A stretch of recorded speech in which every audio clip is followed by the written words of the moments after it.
उसको ना मेरा प्रॉफिट देख के लगा कि भाई मैं भी ना स्विंग ट्रेडिंग छोड़ के अब डेरिवेटिव मार्केट में कूद जाता हूँ।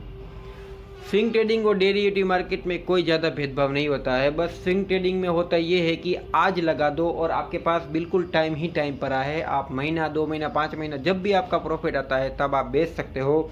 लेकिन डेरिवेटिव मार्केट में ऐसा होता है कि आपको फिक्स टाइम दिया जाता है कि भाई आपको अगर 1 जुलाई से डेरिवेटिव मार्केट चालू होता है तो आपको एक एक्सपायरी होती है कि भाई इस एक्सपायरी तक आप है अपना माल रख सकते हैं। और इसमें फ़ायदा ये होता है कि अगर आपको रिलायंस के शेयर्स लेने हैं 100 और अभी चल रहा है 2700, तो आपको कितने का आएगा माल आप सोच सकते हैं, 2,70,000 के आसपास। अब यहीं पे अगर हम उसका 2700 का कॉल ले लेते हैं ना, तो वो हमें यहाँ पे बहुत सस्ते में आ जाएगा, यानी कि 5 से 10,000 के अंदर पूरा कॉल आ जाएगा। यहाँ पे डेरिवेटिव मार्केट में कुछ ऐसा नियम है जो मैं आपको इस वीडियो में पूरी डिटेल के साथ बताऊंगा और ऐसी ट्रिक, मेरी स्ट्रेटेजी बताऊंगा जिसके कारण मैंने आज मार्केट में देख सकते हैं कि इन्फोसिस में 6 रुपीस और 70 पैसे के ऊपर सिर्फ और सिर्फ यहाँ पे 2600 का इन्वेस्टमेंट करके यहाँ पे ऑलमोस्ट 3,500 यानी कि 100% तक का प्रॉफिट एक दिन में निकाला हुआ है। क्योंकि स्विंग ट्रेडिंग में अगर आप चाहोगे तो इतना है वो यहाँ पे नहीं निकल पाएगा। इसीलिए मैं डेरिवेटिव स्विंग ट्रेडिंग करता हूँ, क्योंकि ज़्यादातर लोगों के पास इतने फंड ही नहीं होते हैं कि आप बड़े स्टॉक्स को यहाँ पे बाय कर लो। डेरिवेटिव मार्केट का मतलब ये होता है कि फॉर्मल फाइनेंशियल कॉन्ट्रैक्ट एक बनाया जाता है जो मंथली के लिए यहाँ पे वैलिड होता है। जैसे आप कोई भी चीज़ अगर खरीदते हैं तो उसकी जैसे एक्सपायरी होती है ना, वैसे ही यहाँ पे एक ये कॉन्ट्रैक्ट की एक्सपायरी होती है। डेरिवेटिव मार्केट में बहुत सारे ऐसे स्टॉक्स होते हैं जिसकी एक्सपायरी होती है ना, यहाँ पे सेट की हुई होती है। अगर आपने बैंक निफ्टी या फिर ये सब खेला हुआ है ना, तो आपको पता चल जाएगा कि एक्सपायरी क्या होता है। जैसे वीकली एक्सपायरी होती है ना, वैसे डेरिवेटिव मार्केट के जो स्टॉक्स होते हैं ना इक्विटी के, उन्हीं की एक्सपायरी होती है जो मंथ के एंड में यहाँ पे एक डेट को ख़त्म हो जाती है। अब यहाँ पे 1 तारीख से लेकर 30 तारीख के बीच में आपको क्या लगता है स्टॉक मार्केट में कि कौन सा स्टॉक है यहाँ पे स्विंग ट्रेडिंग के हिसाब से ऊपर जाएगा या नीचे जाएगा?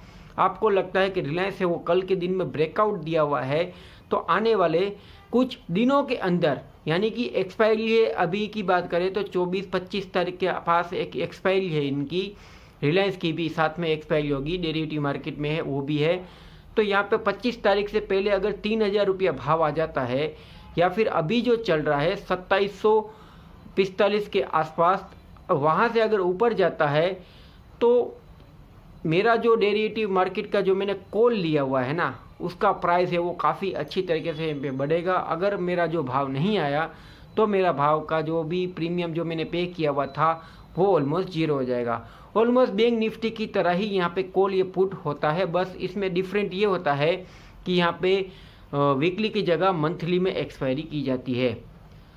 ये सब तो ठीक है, लेकिन उसको ये नहीं पता है कि भाई प्रॉफिट कैसे बनता है। इसीलिए उसने मुझे पूछा कि भाई ये सब तो ठीक था मेरे भाई, लेकिन मुझे बताओ कि इसमें प्रॉफिट कैसे मिलता है। तो भाई सबसे पहले प्रॉफिट से पहले इसमें देखो कि इन्वेस्टमेंट कहाँ क्या कितना किया जाता है। डेरिवेटिव मार्केट में ऑलमोस्ट स्टार्टिंग का अगर एक्सपायरी चालू हो रही है ना, तो उसके कॉल या पुट होंगे ना वो बहुत महंगे देखने को मिलेंगे। यहाँ पर भी जैसे बैंक निफ्टी की वीकली एक्सपायरी होती है, उसके 2 या 3 दिन या फिर एक्सपायरी के दिन होता है ना, वो बहुत ही कम प्रीमियम देने पड़ते हैं। वैसे ही मंथली एक्सपायरी में लास्ट 4 दिन होते हैं ना, वहाँ पे अगर कोई स्टॉक है वो ऊपर या नीचे जाता है ना, तब यहाँ पे जो पैसे की बारिश होती है ना, वैसे तो आपने कभी सपने में भी नहीं सोची होगी।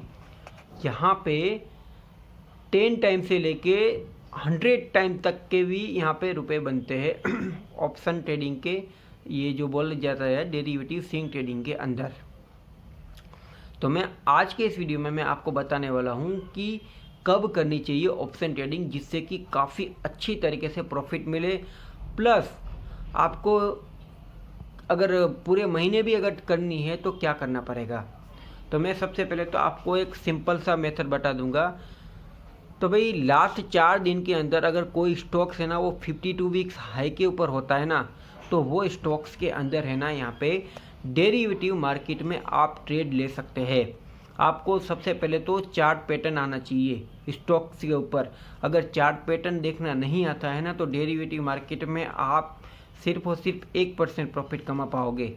अगर चार्ट पढ़ना आ गया आपको, तो मार्केट में आपको यहाँ पे 50 से 60% पता चल जाएगा कि क्या हो सकता है। फिर भी 50 से 60% में फिर भी नहीं बोल रहा हूँ कि आपको यहाँ पे 100% आ जाएगा, क्योंकि चार्ट भी लोगों ने पढ़ के देख के कहीं से भी कच्चा पक्का ज्ञान लेके स्टॉक मार्केट में लगा देते हैं। मैं जानता हूँ यूट्यूब या फिर कहीं भी अदर्स प्लेटफॉर्म के ऊपर कि भाई इनका ये टारगेट है, ये होने वाला है, ये होने वाला है, तो ये भी करके लोग लगा देते हैं। इसलिए ये आपको नहीं करना है। सीखना अच्छी बात है, लेकिन किसी की कॉपी करके सीखोगे तो वो 2 दिन के बाद भुला ही जाता है। खुद से मेहनत करोगे तो शायद आप सीख भी जाओगे। प्रैक्टिस करने से ही साइकिल आती है। बाकी तो आप खिलौना कितना भी चला लो, उसमें वो असली मज़ा नहीं आता है। अब यहाँ पे बात ये आती है कि ये शॉर्ट जो 4 दिन की एक्सपायरी होती है ना, तो लास्ट में 4 दिन खेलोगे ना आप, तो यहाँ पे काफ़ी अच्छी तरीके से रिटर्न देखने को मिलेगा। अब सेकंड मेथड ये है कि रिजल्ट बेस्ड ट्रेडिंग करना। रिजल्ट बेस्ड में होता ये है कि श्योर शॉट आपको कल के दिन में मूवमेंट देखने को मिलेगा ही मिलेगा जब भी मार्केट में रिजल्ट आता है। तो इन्फोसिस का जो रिजल्ट था ना, इसमें ऑलमोस्ट 2 टाइम इसने यहाँ पे 10% डाउनफॉल देखने को मिला हुआ था, और मार्केट का जो प्राइस था वो ऑलमोस्ट उसी रेंज के हिसाब से टूटा हुआ था। 1500 के ऊपर यहाँ पे एक सपोर्ट की टाइप का यहाँ पे दिया हुआ था 3-4 महीने पहले भी, वहाँ पे भी ये टूटा हुआ था और वापस वही लेवल के ऊपर आ गया था। और 11 तारीख को इन्फोसिस का रिजल्ट था, उसका जो कॉल था ना, वो मैंने यहाँ पे बाई किया हुआ था। 1500 रुपये चल रहा था, मैंने 150 पॉइंट प्लस का कॉल ऑप्शन 6.70 पैसे के ऊपर बाई किया हुआ था। मैंने सोचा था कि यहाँ पे ऑलमोस्ट ये 5 से 6 गुना हो सकता है रुपया कल के दिन के अंदर। मुझे पता था, क्योंकि मार्केट में रिजल्ट चाहे कैसा भी हो, थोड़ा बहुत उससे फ़र्क पड़ता है। बाकी स्टॉक है वो यहाँ पे अगर अपर साइड है तो अपर साइड जाता है, डाउनफॉल हो तो डाउनफॉल की साइड जाता है। तो मैंने सोचा था कि भाई 2 बार रिजल्ट ख़राब आया है और धीरे धीरे उसके क्वार्टर एंड क्वार्टर रिजल्ट है वो थोड़े से सुधर जा रहे हैं, जिसके कारण कल के दिन में अगर 1500 के लेवल के ऊपर ये सस्टेन रहा तो हमें यहाँ पे 50-100 पॉइंट का मूवमेंट देखने को मिलेगा, यानी कि 1600 के प्लस जाता हुआ नजर आएगा। और वैसा ही हुआ आज के दिन में। 50 पॉइंट प्लस में खुला 1560 के ऊपर और 50 का कुछ लो मारा, और उसके बाद डायरेक्टली यहाँ पे 1600 रुपये के आसपास यहाँ पे गया हुआ था। थोड़ा सा यहाँ पे ऊपर की साइड गया 1615 के आसपास। आने वाले समय में मैंने सोचा था कि भाई 2 दिन की छुट्टी है तो क्या होने वाला है, इसीलिए मैंने यहाँ पे अपना 2-3 गुना जो भी प्रॉफिट था वो यहाँ पे प्रॉफिट बुक कर लिया। तो इस तरीके से ट्रेडिंग की जाती है डेरिवेटिव मार्केट में एक लो इन्वेस्टमेंट के साथ। तो मैंने उसको यही बताया था। ये 2 मेथड अगर आपने यूज़ कर लिया ना, तो डेरिवेटिव मार्केट में आप है वो राजा बन जाओगे। बस इतना याद रखना, डेरिवेटिव मार्केट का ये सीक्रेट है जो आपको पैसा देके भी कोई नहीं बताएगा। जो मैंने बताया है वो खुद आपको फॉर एग्जांपल नहीं, प्रैक्टिस करके देख सकते हैं कि मैंने लिया हुआ भी था, इसीलिए मैं आपको डायरेक्ट लाइव बता रहा हूँ। और ऐसे ही मार्केट में लोग पैसा बनाते भी हैं और बिगाड़ते भी हैं। Thank you for watching. मिलते हैं नेक्स्ट वीडियो में।